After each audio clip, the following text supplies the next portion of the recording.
Mis manos temblaban, pero no por el frío. El salón estaba lleno de calor, de música y de ese olor dulce de las flores caras y el perfume de gente que no conozco. Sostenía el sobre blanco, un sobre sencillo que yo misma había comprado en la papelería de la esquina, con el mismo cuidado con el que había guardado cada centavo. Adentro estaban los 50,000 pesos que junté durante 2 años.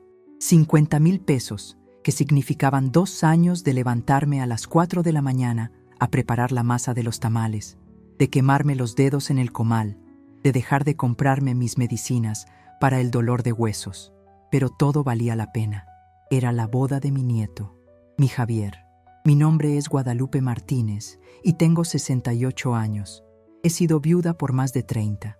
Saqué adelante a mi única hija, Mónica, vendiendo comida en la calle, cosiendo ajeno y limpiando casas. Creí que había hecho un buen trabajo. Creí que le había enseñado el valor del sacrificio. El salón, la Hacienda La Victoria, era un lugar que yo solo había visto por fuera. Lujosísimo, con candelabros que parecían diamantes y meseros que se movían como bailarines. Mi hija Mónica y su esposo, Ricardo, no habían reparado en gastos. Claro, ellos no. Llegó el momento de los regalos. El otro abuelo, don Rodolfo, el padre de Ricardo, un hombre con un traje brillante y una voz que sonaba a órdenes, se paró primero. Anunció, con un micrófono, que su regalo para su muchacho era un coche del año. Un convertible rojo que estaba, de hecho, estacionado en la entrada con un moño gigante. Hubo un aplauso que pareció un trueno. Todos gritaron de emoción. Mi nieto Javier, con su traje de novio perfectamente ajustado, corrió a abrazarlo. Su nueva esposa, Vanessa, una muchacha con cara de muñeca pero ojos fríos, le dio un beso sonoro a don Rodolfo. Mi hija Mónica me miró desde la mesa principal. Me hizo una seña con la mano como apurándome. «Mamá, ahora tú». Me levanté despacio. Mi vestido era el mejor que tenía, el que usaba para las misas de domingo, limpio y planchado, pero a la luz de esos candelabros se sentía viejo, como yo. Caminé hasta el centro de la pista. Las 150 personas me miraban, algunos con curiosidad, otros, como la familia de Vanessa, con algo que parecía lástima. «Felicidades, mijo», le dije a Javier, mi voz apenas un susurro. Le extendí el sobre blanco. Él lo tomó sin mirarme a los ojos, con una sonrisa todavía pegada en la cara por el regalo del coche. «Gracias, abue», dijo, pero su atención estaba en la gente que lo miraba. Yo ya me daba la vuelta para regresar a mi silla en el rincón más alejado de la mesa principal, cuando escuché la voz de su esposa, Vanessa. «Ábrelo, mi amor, que todos vean». Mónica, mi hija, se rió nerviosamente. «Ay, nuera, qué ocurrencias». Pero Javier, hinchado de orgullo y de champán, le hizo caso. Frente a todos, con el micrófono todavía cerca, rasgó el sobre, sacó el fajo de billetes. 50,000 pesos. Contó 1, 2, 3. Vi su cara cambiar. La sonrisa se borró. Miró el dinero. Luego me miró a mí. Y después se rió. Una risa corta, seca, que me heló la sangre. «¿Es en serio, abuela?», dijo, y su voz, sin querer, se escuchó por el micrófono que el mesero no había retirado. El salón quedó en silencio. La música se detuvo. «¿Qué pasa, mijo?», pregunté, sintiendo un nudo en la garganta. Javier levantó el dinero. Lo mostró como si fuera basura. «¿Nada más eso, abuela?», gritó.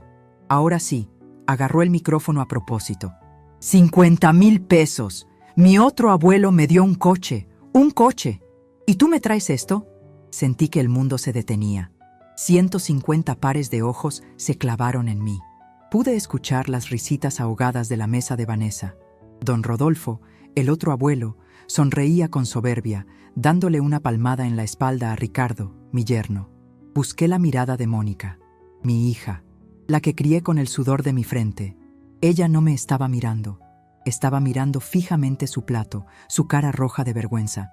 Pero no vergüenza por su hijo, vergüenza por mí. «Javier, por favor», susurré. «Esto no me sirve ni para la gasolina del coche que me regaló mi abuelo», gritó de nuevo. Y entonces hizo lo que rompió la última hebra de mi corazón. Dio un paso hacia mí y me aventó el dinero en la mano. El fajo de billetes que tanto me había costado, se deshizo. Algunos billetes cayeron al suelo, flotando lentamente sobre la pista de baile brillante. «Toma tu limosna, abuela. No la necesitamos». El silencio fue total, absoluto. Era un silencio pesado, pegajoso, lleno de humillación. Me quedé helada. Vi los billetes en el suelo. El de 500, con la cara de Benito Juárez. Parecía mirarme con tristeza. Me agaché, despacio. Mis rodillas tronaron. La tela de mi vestido viejo rozó el mármol frío. Recogí el primer billete. Me temblaban las manos. Recogí el segundo. Nadie se movió. Nadie dijo nada. Ni mi hija, ni mi yerno, ni por supuesto, mi nieto. Agarré el sobre blanco que estaba en el suelo y con toda la dignidad que pude encontrar en el fondo de mi alma rota, metí los billetes uno por uno. El último billete estaba arrugado, como mis manos. Lo alicé con el pulgar. Me puse de pie. Sostuve el sobre contra mi pecho. Miré a Javier, que me veía con desafío, con los brazos cruzados, al lado de su esposa que sonreía victoriosa. Miré a Mónica, que seguía sin poder levantar la cara. No dije nada. ¿Qué podía decir? Las palabras se habían hecho polvo en mi boca. Me di la vuelta. Comencé a caminar. Fue el camino más largo de mi vida. Cada paso era una eternidad. Sentía las miradas como agujas en mi espalda. Escuchaba los cuchicheos que empezaban a levantarse como un enjambre de abejas. ¡Qué vergüenza! Pobrecita, qué nieto tan grosero. Pero pues 50,000. Pasé junto a la mesa de doña Lidia, mi vecina de toda la vida, la única persona que había invitado. Sus ojos estaban llenos de lágrimas y de una furia que me conmovió. Ella sí me miraba a los ojos. Ella sí entendía mi dolor. Salí del salón principal. El aire acondicionado me golpeó la cara, pero yo sentía un calor horrible en el pecho. Caminé por el largo pasillo alfombrado, pasando junto a los arreglos de rosas blancas que olían a funeral. Llegué a la puerta de cristal de la entrada. El guardia de seguridad, un muchacho joven, me miró con curiosidad. Empujé la puerta y salí a la noche. El aire frío de noviembre me pegó en la cara y por fin las lágrimas que había aguantado comenzaron a salir. No eran lágrimas de tristeza, eran lágrimas de rabia, de pura y santa indignación. Me recargué contra una de las columnas de cantera de la entrada. Apreté el sobre con tanta fuerza que mis nudillos se pusieron blancos. 50,000 pesos. 2 años de mi vida, arrojados al suelo como basura. Escuché pasos apresurados detrás de mí. «Doña Guadalupe, doña Lupe, ¿está usted bien?» Me giré. Era Armando, el gerente de la Hacienda La Victoria. Un hombre bueno, que siempre me había tratado con respeto. Estaba pálido, su corbatín de moño un poco chueco por la prisa. «¿Le ofrezco un vaso de agua?» «¿Qué sucedió?» Escuché un griterío. ¿La molestaron? Lo miré. Mis ojos todavía estaban mojados, pero el fuego dentro de mí estaba empezando a arder con fuerza. Él no sabía. Nadie en esa fiesta sabía. Ni Mónica, ni Ricardo, ni mucho menos el malcriado de Javier. Ellos veían la Hacienda La Victoria, el salón más caro de la ciudad. Veían los candelabros, el mármol, los meseros impecables. Lo que no sabían es que la dueña de todo eso, la mujer que había comprado ese terreno hacía 40 años, cuando no era más que un basurero, la que había construido cada pared con el dinero de sus tamales y sus costuras, la que le daba trabajo a Armando y a 50 familias más, era yo. Ellos no sabían que, al humillarme, estaban insultando a la dueña del mismísimo lugar donde celebraban su soberbia. Me sequé las lágrimas con el dorso de la mano. «Armando», le dije, y mi voz salió firme, clara, como el tañido de una campana. «¿Está la oficina lista?» «¿La oficina?», preguntó confundido. «Doña Lupe, son las 10 de la noche. Es sábado. No me importa la hora, Armando. Necesito que prepares todo. Llama al notario, al licenciado Ramírez. Dile que es una emergencia. Pero, señora, el evento de su nieto está pagado hasta las 3 de la mañana». Apreté el sobre en mi mano. El sobre con mis 50,000 pesos. «El evento», dije, y una sonrisa diminuta, fría, se dibujó en mis labios. «El evento se va a acabar mucho antes de lo que piensan». Armando me miró, y por primera vez esa noche, alguien entendió que algo grande estaba pasando. Asintió, tragando saliva. Como usted ordene, doña Guadalupe. Me quedé sola otra vez en la entrada. A lo lejos, dentro del salón, la música había vuelto a empezar. Seguramente ya se habían olvidado de la vieja ridícula. Respiré profundo el aire frío de la noche. Ellos habían arrojado mi regalo al suelo. Ellos no tenían idea de lo que estaba por venir. La verdadera batalla apenas comenzaba. La puerta de mi oficina se cerró con un clic suave. Era una puerta de madera pesada, no como las de cristal del salón. Aquí dentro no se oía la música estridente, no olía a perfume caro, olía a lo que siempre había olido, a cera para muebles, a café de grano y a los papeles viejos de los archivos. Era mi santuario. Armando se movía nervioso. Doña Lupe, el licenciado Ramírez viene para acá, dice que llega en 20 minutos. ¿Está segura de esto? Me senté en mi silla. No era una silla de ejecutiva, de esas de piel que rechinan. Era una silla de madera, con un cojín de flores que yo misma había bordado hacía 15 años. La misma silla donde me sentaba a sumar las cuentas cuando todo esto era solo un sueño. Puse el sobre blanco arrugado sobre el escritorio de roble. Los 50,000 pesos. Mi limosna. Tráeme un té de manzanilla, Armando. Por favor. Y que esté bien cargado. Armando asintió y salió de la oficina, dejándome sola con mis pensamientos. El silencio del cuarto era un bálsamo, pero también un espejo. En él no vi a la dueña de la Hacienda La Victoria.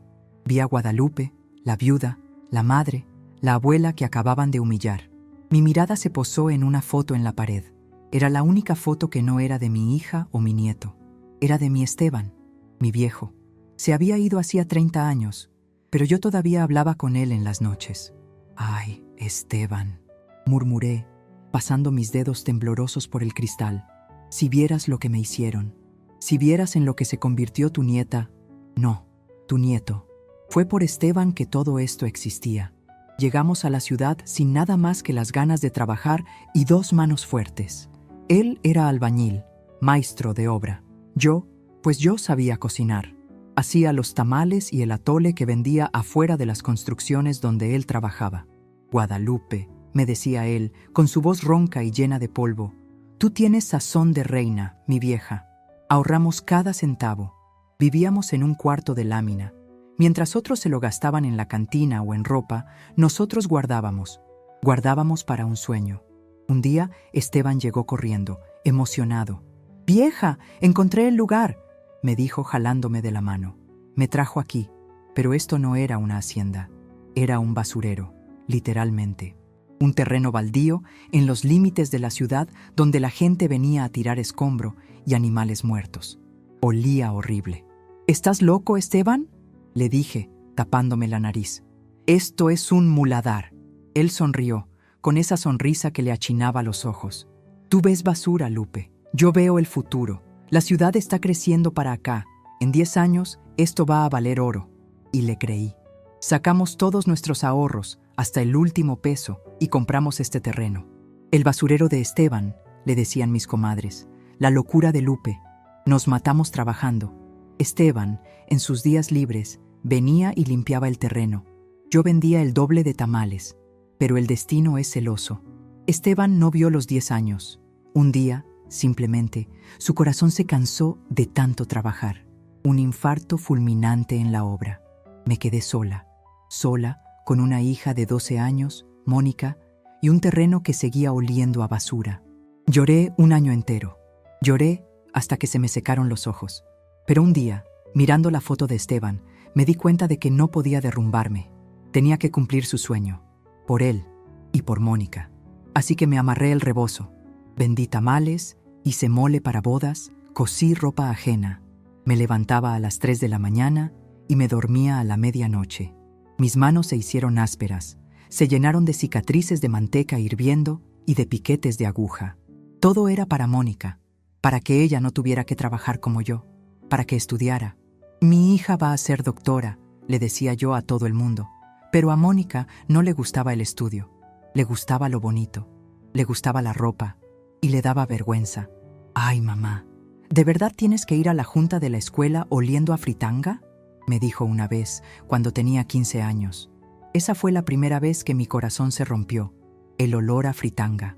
Ese olor era el que pagaba su colegiatura privada, Era el que le compraba sus vestidos bonitos. Pero me callé. Solo me fui a lavar las manos con más jabón.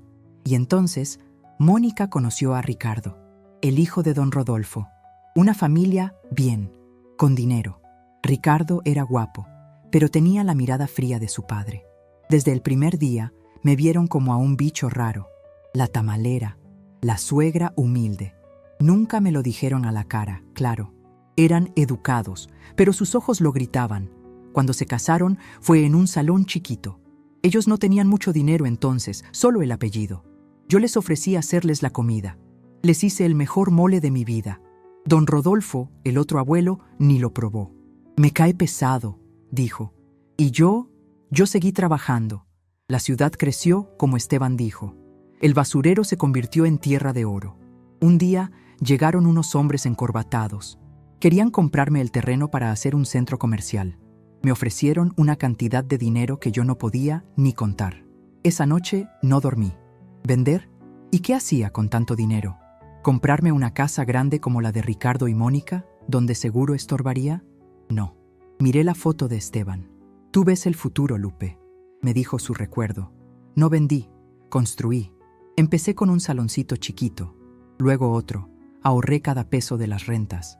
Pedí préstamos al banco y los pagué antes de tiempo. Aprendí de contratos, de permisos, de albañiles y construí esto, la Hacienda La Victoria. Le puse Victoria por mi hija. ¡Qué ironía! Armando, mi gerente, era hijo de una comadre mía, un muchacho listo y bueno. Le di trabajo cuando nadie más se lo daba. Él es el único que sabe. Para todo el mundo, para mi familia, yo sigo siendo doña Lupe, la viejita que vende tamales en la esquina de su colonia. Una viejita pobretona y algo terca que no quiso vender su terreno. Mónica y Ricardo creen que yo vivo de rentas, de unos cuartitos que tengo por ahí.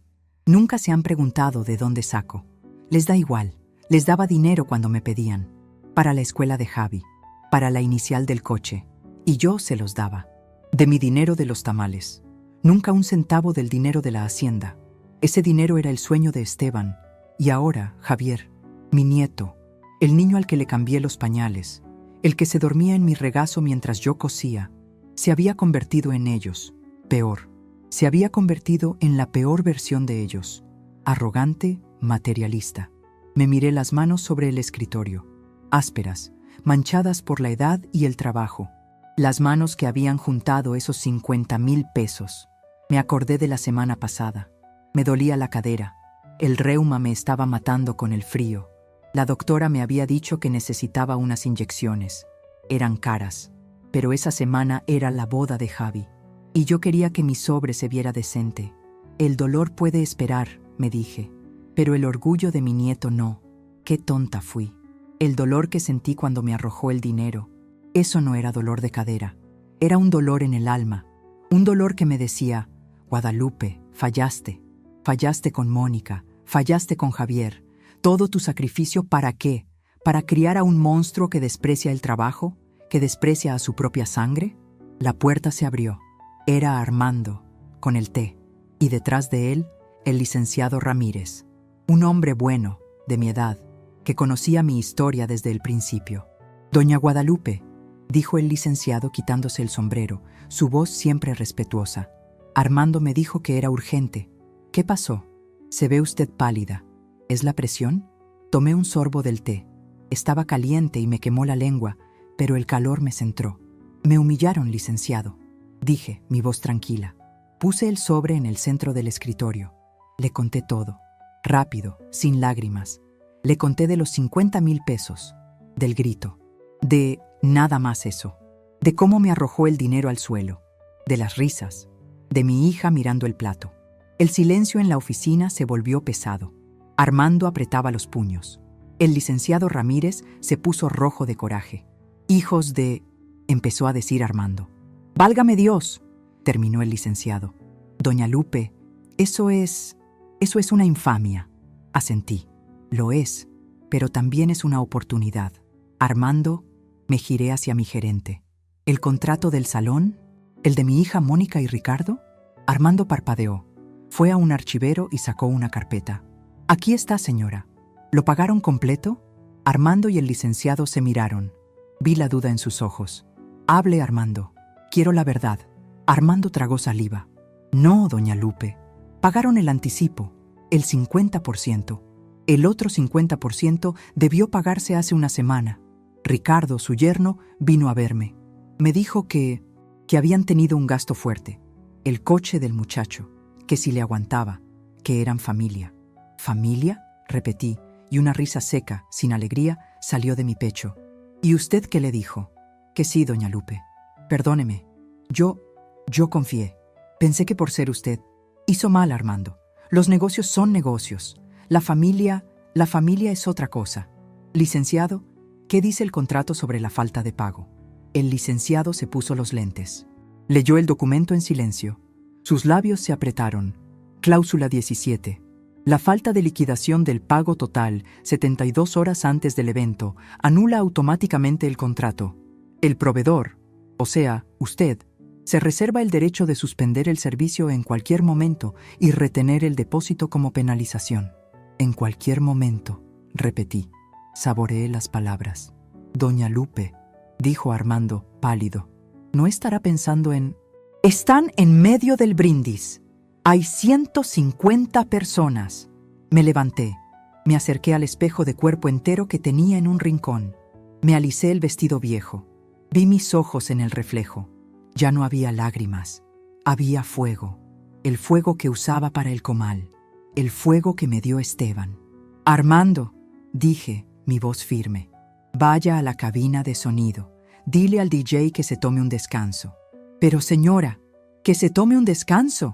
Y ponga el disco que tengo ahí guardado, el de Javier Solís, y conecte el micrófono de la cabina al sistema de sonido principal. ¿Javier Solís? A todo volumen. Armando abrió la boca, pero la cerró. Salió corriendo. Me giré hacia el licenciado Ramírez. ¿Trae su portafolio, licenciado? Siempre, doña Lupe. Perfecto, usted viene conmigo. ¿A dónde vamos, Guadalupe? Tomé el sobre arrugado de mi escritorio. Los 50,000 pesos. Lo apreté en mi mano. Vamos a recordarle a mi familia quién soy yo. Vamos a enseñarles una lección de respeto. Y de paso, vamos a cobrar una factura pendiente. Caminé hacia la puerta. Mi cadera ya no me dolía. La rabia era la mejor medicina. Abrí la puerta y el sonido de la música pop y las risas falsas del salón me golpearon la cara. Llegó el momento de que todos supieran la verdad. La fiesta, tal como la conocían, se había terminado. Afuera, en el pasillo, el ruido de la fiesta había vuelto con toda su fuerza. La música pop, esa que suena a golpes y no a melodía, retumbaba en las paredes. Abrí la puerta de madera pesada de mi oficina y el sonido me golpeó como una bofetada. Las risas eran más fuertes. Seguramente el bochorno de la abuela limosnera ya era la comidilla de la fiesta, una anécdota graciosa para contar. El licenciado Ramírez me ofreció su brazo, como un caballero antiguo. Con calma, doña Guadalupe. La presión. Negué con la cabeza. Estoy perfectamente bien, licenciado. Mejor que en muchos años. Caminamos por el pasillo de servicio. Armando iba delante de nosotros, con el ceño fruncido y caminando tan rápido que casi trotaba. Llegamos a una puerta lateral, una que daba directamente al gran salón, cerca de la tarima donde estaba el grupo musical, que ahora había sido reemplazado por un hombre con audífonos que ponía discos. Justo cuando íbamos a entrar, la música se detuvo. De golpe, un silencio incómodo cayó sobre el salón. Se escuchó el tintineo de un cubierto contra un plato, la tos de alguien, y luego, nada. Pude ver a mi nieto Javier en la pista de baile, con su brazo alrededor de la cintura de Vanessa.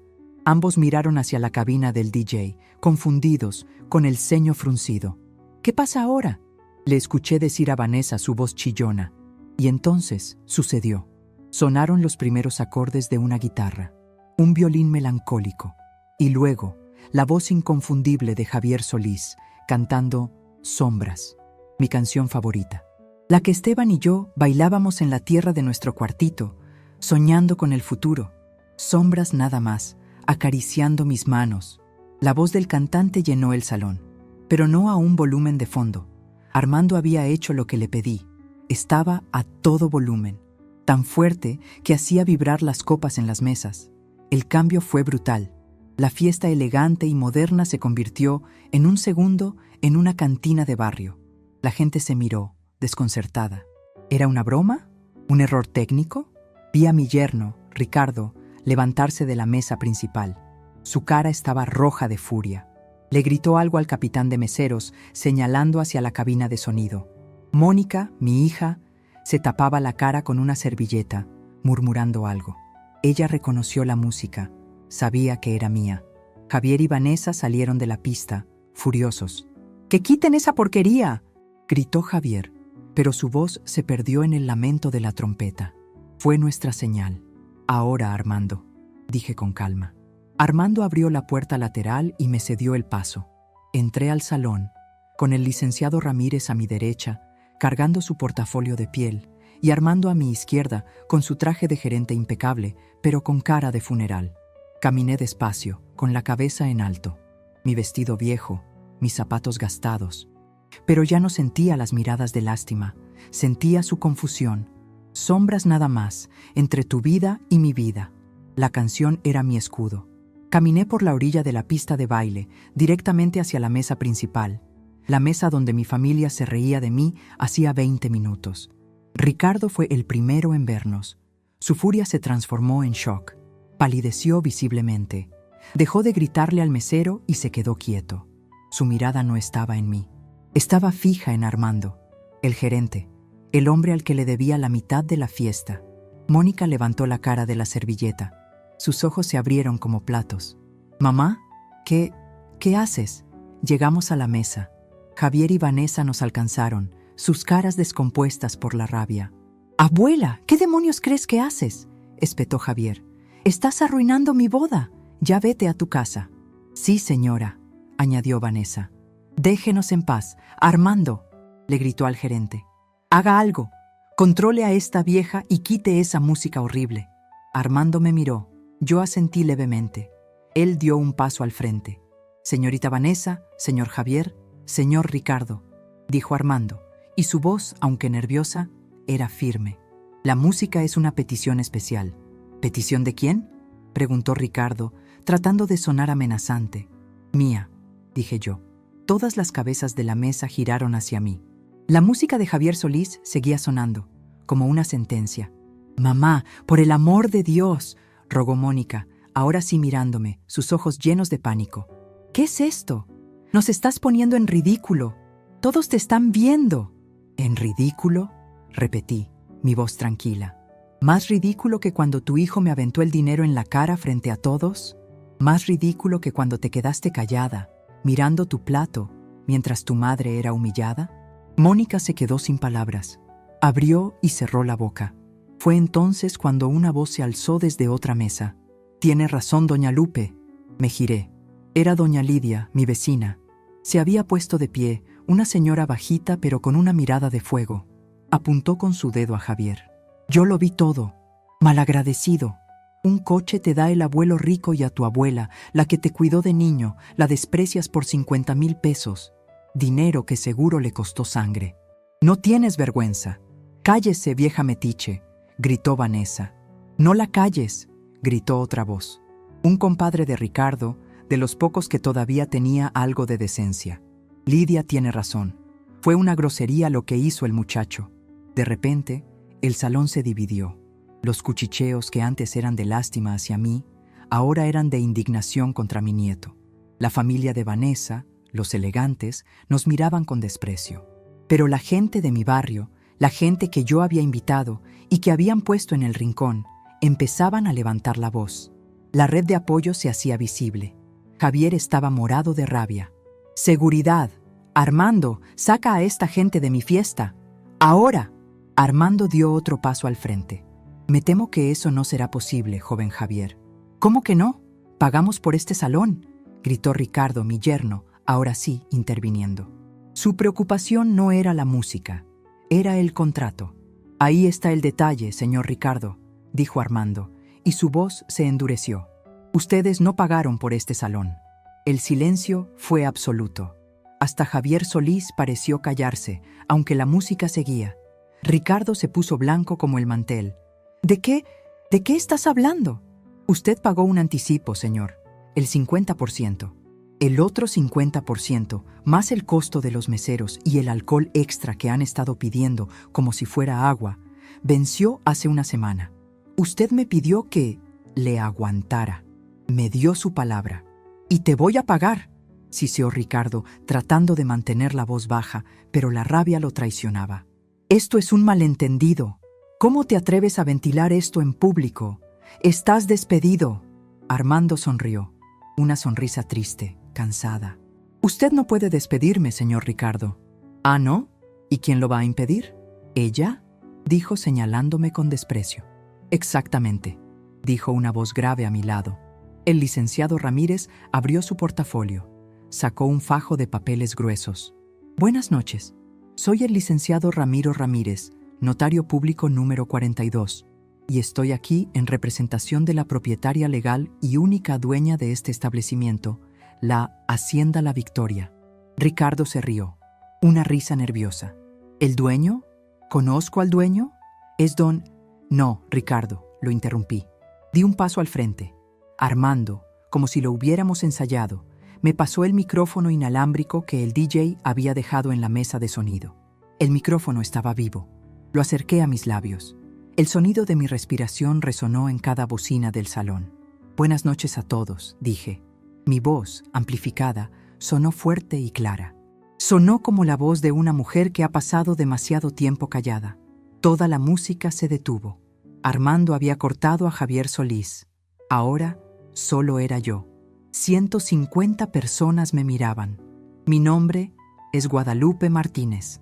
Para muchos de ustedes, soy la abuela de Javier, la viejita que vende tamales, la que acaba de ser humillada por traer un regalo pequeño. Miré a mi nieto. Estaba congelado. Javier, mijo, le dije, mi voz suave pero llegando a cada rincón. Me aventaste 50,000 pesos. Dijiste que era una limosna, que no te servía ni para la gasolina del coche que te regaló tu otro abuelo. Sostuve el sobre arrugado en mi mano. Lo levanté para que todos lo vieran. Este dinero, continué, me costó 2 años de levantarme a las 4 de la mañana. Me costó las medicinas para mi cadera. Me costó el sudor de mi frente. Y tú lo tiraste al suelo como basura. Mi hija Mónica empezó a llorar. Mamá, por favor, vámonos, arreglemos esto en la casa. ¿En la casa?, le pregunté. ¿En cuál casa, Mónica? ¿En la tuya que yo terminé de pagar cuando tu esposo Ricardo se quedó sin trabajo? ¿O en la mía, esa que desprecias porque huele a fritanga? Mónica se tapó la boca, ahogando un sollozo. Ricardo la miró con los ojos desorbitados. ¿Tú le dijiste eso? Ustedes, dije, mirando a la mesa principal. Creyeron que me estaban haciendo un favor al invitarme a su fiesta, en su salón elegante. Se avergonzaban de mí. Ricardo, desesperado, trató de recuperar el control. Esto es absurdo. Armando, llama al verdadero dueño. Voy a demandar a esta... El licenciado Ramírez ya les dijo quién es la dueña, Ricardo, dije, mi voz cortando el aire como un cuchillo frío. El licenciado Ramírez puso los papeles sobre la mesa, justo encima de un plato de pastel a medio comer. Eran las escrituras, el acta constitutiva, los permisos de construcción. Hacienda La Victoria, S.A.D.C.V., leyó el licenciado en voz alta. Propietaria única, Guadalupe Martínez Buidá, de Silva. El golpe fue sordo. No hubo gritos, solo un jadeo colectivo. Javier me miró. Su cara pasó del rojo al blanco. Miró los papeles, miró el salón, miró los candelabros. Y luego me miró a mí. La confusión en sus ojos era total. Vanessa se tambaleó. ¿Qué? No, no es cierto. Es una mentira. ¿Una mentira? Dije. Mírame, Vanessa, mírame bien. ¿Crees que una vieja tamalera podría construir esto? Sí, sí puede. Lo puede hacer con el dinero de 40 años de trabajo. El mismo trabajo que ustedes desprecian. Me giré a Ricardo. Y ahora, hablemos de negocios. Licenciado, ¿cuál es la deuda total? El licenciado sacó una calculadora. Con el 50% restante del alquiler, más la barra libre excedente, los arreglos florales de último minuto y los intereses por mora, la cuenta asciende a 340,000 pesos, que debieron pagarse hace una semana. Ricardo casi se desmaya. Se sostuvo de la silla. Y según la cláusula 17 del contrato que usted firmó, señor Ricardo, continué yo, la dueña, al no haber pagado, yo tengo el derecho de suspender el servicio. En cualquier momento. Miré a mi alrededor, a los meseros congelados, a los invitados en shock. Así que, la fiesta se acabó. No, gritó Javier. No puedes hacernos esto. Es mi boda. ¿Que no puedo? Le pregunté. Armando, por favor, enciende las luces principales. Todas. Armando corrió a un interruptor en la pared. Clic. Las luces cálidas y elegantes de la fiesta se apagaron, y en su lugar, las luces blancas y fluorescentes del techo, las que se usan para limpiar, se encendieron. El salón, que antes parecía un palacio, ahora parecía una bodega cara. La magia se rompió. Se vieron las manchas de vino en el mantel, el maquillaje corrido de algunas invitadas. La humillación era total, pero esta vez no era mía. «Tienen 10 minutos», dije por el micrófono, mi voz retumbando. 10 minutos para desalojar mi propiedad. Miré a mi hija, que lloraba con la cara entre las manos, a mi yerno, que me miraba con un odio que nunca había visto, y a mi nieto, que me veía con algo peor, con absoluta y total incredulidad. Ya no había forma de escapar de las consecuencias. La verdad, toda la verdad, acababa de salir a la luz. El silencio que siguió a mis palabras fue peor que cualquier grito. Fue un silencio espeso, pesado, roto solo por el zumbido eléctrico de las luces blancas del techo. Esas luces que no perdonan nada, que muestran cada arruga, cada mancha de sudor, cada lágrima seca. Javier fue el primero en reaccionar. La incredulidad en su rostro se convirtió en una risa nerviosa, casi histérica. «¿Dueña? ¿Tú? Abuela, por favor, ya basta de este circo». Caminó hacia mí, todavía con esa arrogancia de niño mimado. «¿Quién te pagó para hacer esto? ¿Fue una broma de mi abuelo Rodolfo? Ya, en serio, qué mal gusto». Su esposa, Vanessa, sin embargo, había entendido más rápido. Su cara de muñeca estaba pálida como el nácar. Sus ojos fríos no miraban a Javier, miraban los papeles en la mano del licenciado Ramírez. Ella sabía lo que era una escritura. «Javier, cállate», siseó ella, jalándolo del brazo. «Cállate la boca». «¿Qué? Mi amor, es obvio que es una mentira. Mi abuela vende tamales. Vive en una casucha». «Esa casucha», dijo el licenciado Ramírez, su voz de notario retumbando sin necesidad de micrófono, «está a nombre de su madre, Mónica, y fue un regalo de doña Guadalupe. Igual que el coche que su madre usa, igual que la carrera que usted estudió, joven Javier». Javier se detuvo, miró a su madre. «Mamá, ¿de qué está hablando este viejo?». Mónica, mi hija, estaba deshecha. Se había encogido en su silla, llorando en silencio. Su maquillaje caro se corría por sus mejillas. «Ricardo», le suplicó a su esposo, «haz algo». Ricardo, mi yerno, se enderezó. Él no estaba en shock, él estaba calculando. Su cara pálida había recuperado el color, pero era el rojo de la furia. «Esto es un abuso, Guadalupe», me espetó. Ya no era suegra, era Guadalupe. «Nos humillaste, arruinaste la boda de tu nieto. Esto ¿Es qué, Ricardo? ¿Justicia?», le pregunté, acercándome un paso. Sostenía el micrófono con firmeza. Mis manos ya no temblaban. «¿Te parece injusto que la dueña de un lugar cobre lo que le deben? Te íbamos a pagar», gritó. «¿Cuándo?», le pregunté con calma. «¿Cuándo te pidiera de rodillas? ¿Cuándo me dieras las obras como hicieron con mi regalo? 340,000 pesos, Ricardo. ¿Los tienes? ¿O los tienes invertidos en el coche convertible que le regaló el otro abuelo a mi nieto?». La mención del coche fue un golpe directo. Don Rodolfo, el otro abuelo, el del traje brillante, se levantó lentamente de su mesa. No dijo nada. Solo se acomodó el saco, miró a su hijo Ricardo con absoluto desprecio. No por mí, sino por él, por deber dinero. Y, sin decir palabra, caminó hacia la salida. Su familia, los elegantes, lo siguieron como patitos, sin mirar atrás. En menos de un minuto, la mitad de los invitados más importantes se había ido. Vanessa vio a su familia política irse y soltó un chillido. «No, papá Rodolfo, espere, no es lo que parece». Corrió tras ellos, pero la puerta de cristal se cerró. Se quedó sola en medio del pasillo y luego regresó, sus ojos echando chispas. Se paró frente a mí, tan cerca que pude oler el champán en su aliento. «¡Vieja estúpida!», gritó, su voz rompiéndose en histeria. «Lo arruinaste todo. Toda mi vida planeé esta boda. Te voy a demandar. Voy a destruir este muladar tuyo». Yo no retrocedí. La miré a los ojos. «Este muladar, como tú le dices, vale más de lo que tú y toda tu familia van a valer en su vida, muchachita. Porque esto está construido con trabajo, con sudor, con lágrimas, no con apariencias y con deudas. Mi padre, no me importa quién es tu padre», la corté. «En mi propiedad, la única autoridad soy yo, y sigues aquí parada. Armando», me giré hacia mi gerente. «El tiempo corre». Armando asintió con seriedad. Hizo una seña a los meseros, que estaban agrupados cerca de la cocina, observando todo como si fuera una telenovela. «Señores», dijo Armando en voz alta, «la fiesta terminó. Comiencen a recoger las mesas, por favor». Esa fue la verdadera caída de las máscaras. Los meseros, que momentos antes servían con guantes blancos, avanzaron. Empezaron a recoger platos a medio comer, a apilar copas, a doblar servilletas de tela. El sonido de los cubiertos siendo arrojados a las bandejas de metal fue el sonido de la muerte de la fiesta. «¡No! ¡No toquen eso!», gritó Vanessa tratando de detener a un mesero. «¡Es mi pastel!». Pero era inútil. Los empleados tenían órdenes. Fue entonces cuando Mónica, mi hija, finalmente se levantó. Se tambaleó, sus tacones caros incapaces de sostenerla. Corrió hacia mí y me agarró de los brazos. Sus uñas se clavaron en mi vestido viejo.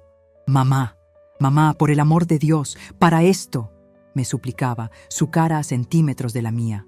El olor a vino en su aliento era fuerte. «Mamá, soy yo, soy Mónica, tu hija. ¿Cómo puedes hacerme esto?». La miré. Vi a la niña que había cargado en mis brazos, a la adolescente que se avergonzaba de mí, y vi a la mujer en la que se había convertido, una extraña. «¿Cómo puedo, Mónica?», le dije, mi voz bajando, ya sin usar el micrófono. «Solo para ella. ¿Cómo pudiste tú? ¿Cómo pudiste quedarte sentada, mirando tu plato, mientras tu hijo, mi nieto, me aventaba el dinero que tanto me costó ganar? Yo no supe qué hacer», sollozó.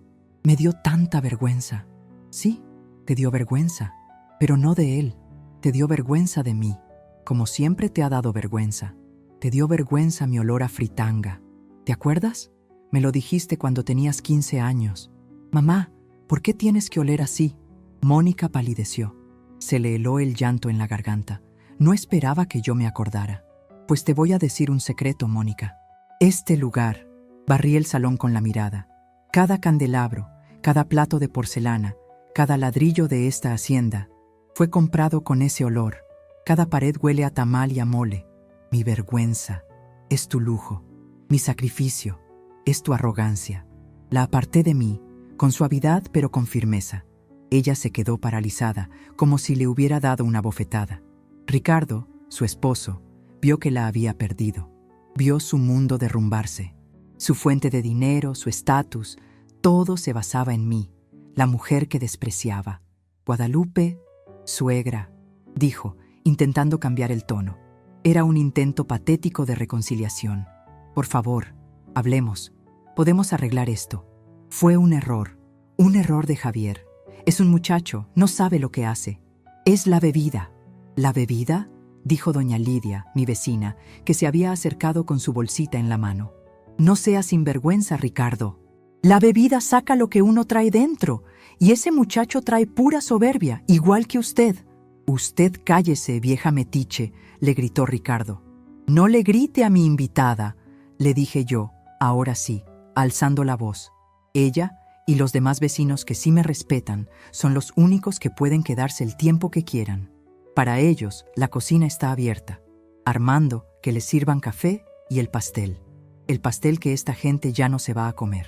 Los invitados de mi barrio, los que habían estado arrinconados, sonrieron. Era la justicia poética. Los humildes serían servidos, los arrogantes, echados. «Esto es el colmo», gritó Ricardo. «Mónica, Javier, vámonos. No vamos a aguantar esta humillación». «¿Humillación?», dije, riéndome sin ganas. «¿Tú me hablas a mí de humillación? Ustedes no se van a ningún lado hasta que hablemos de la deuda. No te voy a pagar un centavo, espetó él. No te preocupes, dije sonriendo. Ya me pagué. Licenciado. El licenciado Ramírez sacó otro papel de su portafolio. Señor Ricardo, su esposa, la señora Mónica Silva Martínez, su esposa Mónica, es la propietaria legal de la casa donde viven. Una propiedad que, como bien dijo doña Guadalupe, ella le regaló. Mónica me miró con horror. Mamá, no. Esa casa, Ricardo, continué yo, vale 10 veces lo que me debes del salón. Y resulta que cuando se la regalé a Mónica, el licenciado y yo fuimos muy cuidadosos. Yo sigo teniendo poder legal sobre esa propiedad como garantía por un préstamo que Mónica nunca me pagó, un préstamo que voy a cobrar mañana. A menos, Ricardo entendió que lo tenía atrapado, la casa, su casa. A menos que me firmes ahora mismo un pagaré por los 340,000 pesos. Y como sé que no los tienes, me vas a dar algo a cambio. Mis ojos se posaron en la entrada. Afuera, bajo la luz de un farol, brillaba el coche rojo convertible, el regalo del otro abuelo. «El coche», exclamó Javier, leyendo mi mente. «No, el coche no, es mío. Mi abuelo Rodolfo me lo dio. Tu abuelo Rodolfo se fue y te dejó con la deuda de tu padre, mijo», le dije sin rastro de burla. Era la verdad. Ese coche, Ricardo, vale más o menos lo que me debes. Mañana mismo lo pones en venta, o mañana mismo tu esposa Mónica y tú se quedan en la calle. ¿Entendido? Ricardo me miraba con un odio puro, profundo. Estaba acorralado. La caída era total. Asintió, una vez, con un movimiento brusco, como si le costara respirar. El último en romperse fue Javier, el nieto, el novio, el rey de la fiesta. Había estado mirando todo, su cerebro de niño rico, incapaz de procesar la caída. De ser el centro del universo a ser el centro de la ruina de sus padres en 10 minutos. Las lágrimas empezaron a brotar de sus ojos. No eran lágrimas de arrepentimiento, eran lágrimas de berrinche, de frustración. «Abuela», lloró, su voz rompiéndose.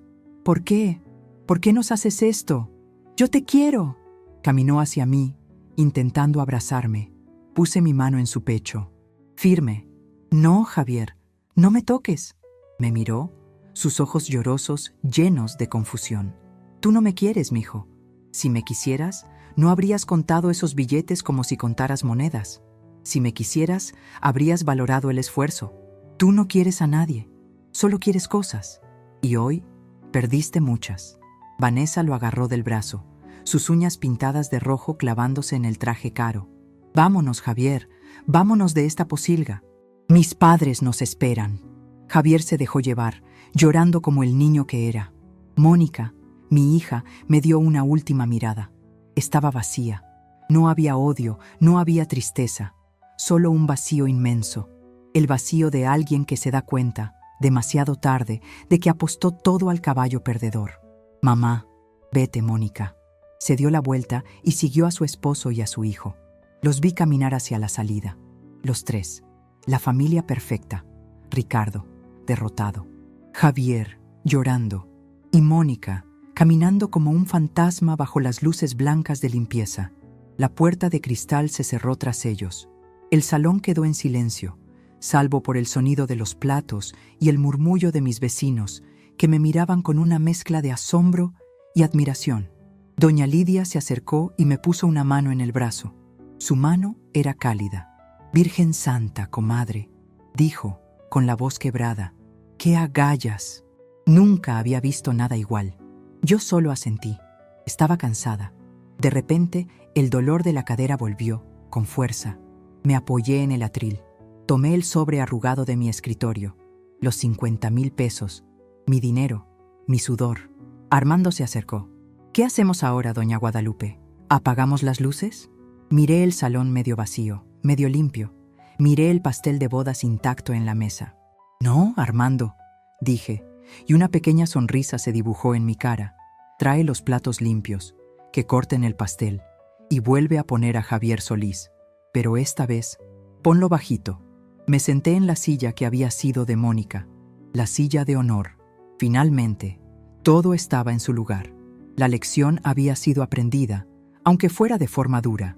La luz blanca y cruda de la limpieza se apagó. Armando volvió a encender los candelabros y la luz dorada y cálida regresó al salón, pero ahora se sentía diferente. Ya no era una luz de arrogancia, sino de calma. Javier Solís cantaba suavemente, entrega total, y el aroma a café de olla recién hecho comenzó a llenar el aire, cubriendo el olor rancio del champán derramado. Mis vecinos, la gente de mi barrio, al principio no sabían qué hacer. Estaban sentados en sus mesas del rincón, como pajaritos asustados. «Ándenle», les dije, mi voz ahora sin micrófono, la voz de doña Lupe de siempre. «No sean tímidos, que para eso se hizo el pastel. Armando, que traigan el rompope que guardo en la oficina. Esto sí es una fiesta». Doña Lidia fue la primera en reírse. Se acercó a la mesa principal, donde el pastel de 5 pisos, una obra de arte que Vanessa seguro había escogido por lo caro, seguía intacto. «Con permiso, comadre», dijo tomando un cuchillo. Yo siempre quise probar uno de estos. Pronto, el salón, que había sido escenario de una humillación, se transformó en la kermés más elegante del mundo. Mis vecinos, la gente que me saludaba en el mercado, los que me fiaban cuando no tenía, estaban comiendo pastel caro en platos de porcelana fina, riéndose y brindando con rompope en copas de cristal cortado. Yo me senté, por fin. El dolor de mi cadera era fuerte, pero mi corazón estaba ligero. Me trajeron una taza de café humeante. Tomé un sorbo. Era el café de mi cocina, el que yo misma tostaba. Era mi mundo y el mundo de ellos, finalmente juntos. Vi el sobre arrugado con mis 50,000 pesos sobre la mesa junto a un plato de pastel. Lo tomé y se lo di a Armando. «Mételo en la caja fuerte, Armando. Es para la posada de los niños de la colonia. Este año va a ser aquí, en el salón grande». Armando me miró con los ojos brillantes. «Será un honor, doña Guadalupe». Esa noche dormí como no había dormido en 30 años. Dormí en mi casa, la casucha que olía a fritanga. Y nunca me sentí tan reina como en mi catre viejo, con el olor de mis tamales impregnado en las paredes. Pasaron 3 semanas. La vida siguió. La Hacienda La Victoria siguió funcionando. Teníamos una boda ese fin de semana. Yo estaba en mi oficina, revisando las cuentas, pero ya no lo hacía a escondidas. Había mandado poner un letrero nuevo en la entrada de mi oficina. Guadalupe Martínez, propietaria y fundadora. Armando tocó a la puerta. «Adelante, doña Lupe, ya está hecho. El coche convertible rojo. Se vendió esta mañana». «¿Ah, sí?», pregunté, sin levantar la vista de mis números. «Sí, el señor Ricardo vino a firmar el traspaso. Le entregué el cheque de la diferencia, después de cobrarnos los 340,000 pesos de la deuda. No era mucho lo que le quedaba. Que le sirva de lección».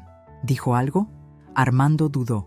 Murmuró algo, que esto no se iba a quedar así, que se las iba a pagar. Pero la verdad, doña Lupe, se veía derrotado. Dicen por ahí que don Rodolfo, el otro abuelo, le retiró todo el apoyo, que está furioso por el escándalo, porque ahora todos saben que su hijo es un deudor. La soberbia siempre cobra con intereses altos, murmuré. ¿Y el joven Javier y la señorita Vanessa? ¿Qué pasó con ellos? Se acabó. La familia de ella vino a recoger sus cosas a la casa de Mónica. Parece que la muchacha no firmó para ser esposa de un don nadie sin coche. Asentí. Era lógico. El agua y el aceite. Pobre Javier. No, pobre no. Él había elegido ese camino. Él había elegido valorar un coche por encima de su sangre. Ahora tenía lo que merecía. Nada. Consecuencias justas.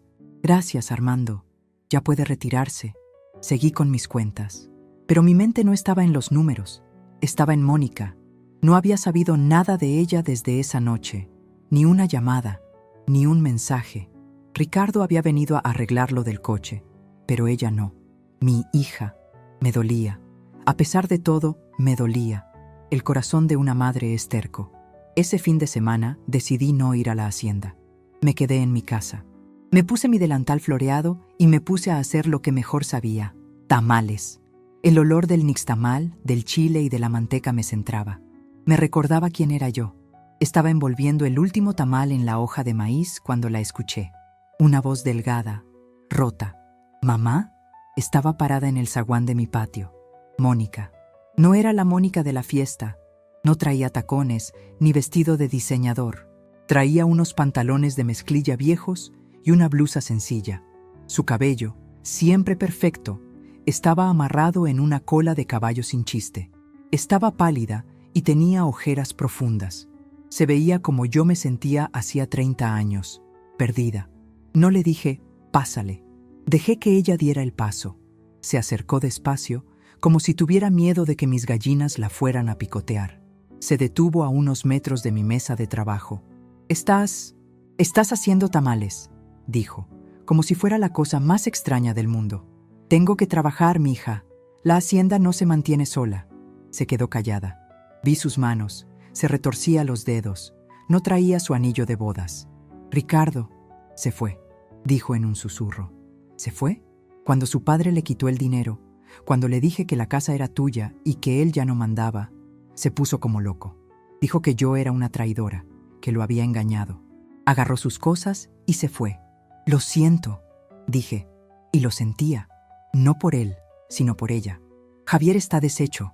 No sale de su cuarto, se la pasa llorando. Dice que lo arruinamos todo. Él arruinó todo, Mónica. Ella levantó la vista. Sus ojos, por primera vez en años, no tenían arrogancia. Estaban llenos de una tristeza pura, de una vergüenza que le calaba los huesos. Tenías razón, mamá, sollozó, y se derrumbó. Cayó de rodillas en el piso de tierra de mi patio. Tenías razón. Se arrastró y me abrazó las rodillas, ensuciando su ropa cara con el polvo. Perdóname, perdóname, mamá. Me daba vergüenza. Sí me daba vergüenza. Lloró. Lloró como una niña. Lloró por todo lo que había hecho, por todo lo que había perdido. Lloró por el olor a fritanga. Era el arrepentimiento genuino que yo necesitaba escuchar. Dejé que llorara. No la consolé. No le acaricié el pelo. Dejé que sacara todo el veneno, toda la soberbia que había acumulado por años. Cuando el llanto se convirtió en hipidos, le dije, «Levántate, Mónica, el suelo está sucio». Se levantó, limpiándose la cara con las manos. «Mamá, ¿qué vamos a hacer? ¿Nos vas a correr de la casa?» La miré fijamente. Este era el momento, la prueba. Nunca te iba a quitar la casa, Mónica. ¿Qué clase de monstruo crees que soy? Yo no soy como ustedes. La casa es tuya, pero las reglas cambian. ¿Qué reglas? Vas a trabajar, y tu hijo también. Abrió los ojos. ¿Trabajar? ¿En qué? Señalé la olla de los tamales. En esto, o en la hacienda. Armando necesita meseras, y Javier puede empezar en la cocina, lavando platos. El respeto se gana, Mónica, y ustedes perdieron todo el que yo les tenía. Van a empezar de cero, como yo. Pensé que se iba a reír, que se daría la vuelta y se iría, ofendida. Pero se quedó quieta. Miró mis manos, llenas de masa. Luego miró las suyas, con las uñas manchadas de rímel corrido. Yo no sé hacer tamales, dijo, su voz temblando. Yo te enseño, le dije, pero te advierto, vas a terminar oliendo a fritanga. Una lágrima solitaria corrió por su mejilla, pero esta vez asintió. Está bien, mamá. Quiero aprender. Por favor. Tomé un delantal limpio del gancho. Uno floreado, como el mío. Se lo aventé. Pues lávate las manos, que la manteca se enfría. Pasaron 6 meses. La hacienda La Victoria tuvo la posada más grande de la colonia. El salón grande estaba lleno de niños rompiendo piñatas y comiendo buñuelos. Yo estaba sentada en mi mesa, la mesa de la dueña, viendo todo con una sonrisa. Doña Lidia estaba a mi lado, comiéndose un tamal dulce. «Le quedaron buenos este año, comadre», me dijo. «¿No los hice yo?», le contesté sonriendo. «Los hizo mi hija». En la barra, Mónica, con el uniforme impecable de la hacienda, servía ponche. Ya no se veía perdida, se veía cansada, pero se veía digna. Saludaba a mis vecinos por su nombre, se reía con ellos. En la cocina vi salir a Javier. Traía el uniforme blanco de cocinero, manchado de salsa.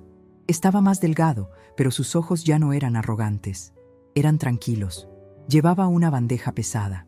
Se acercó a nuestra mesa. «Buenas noches, abuela.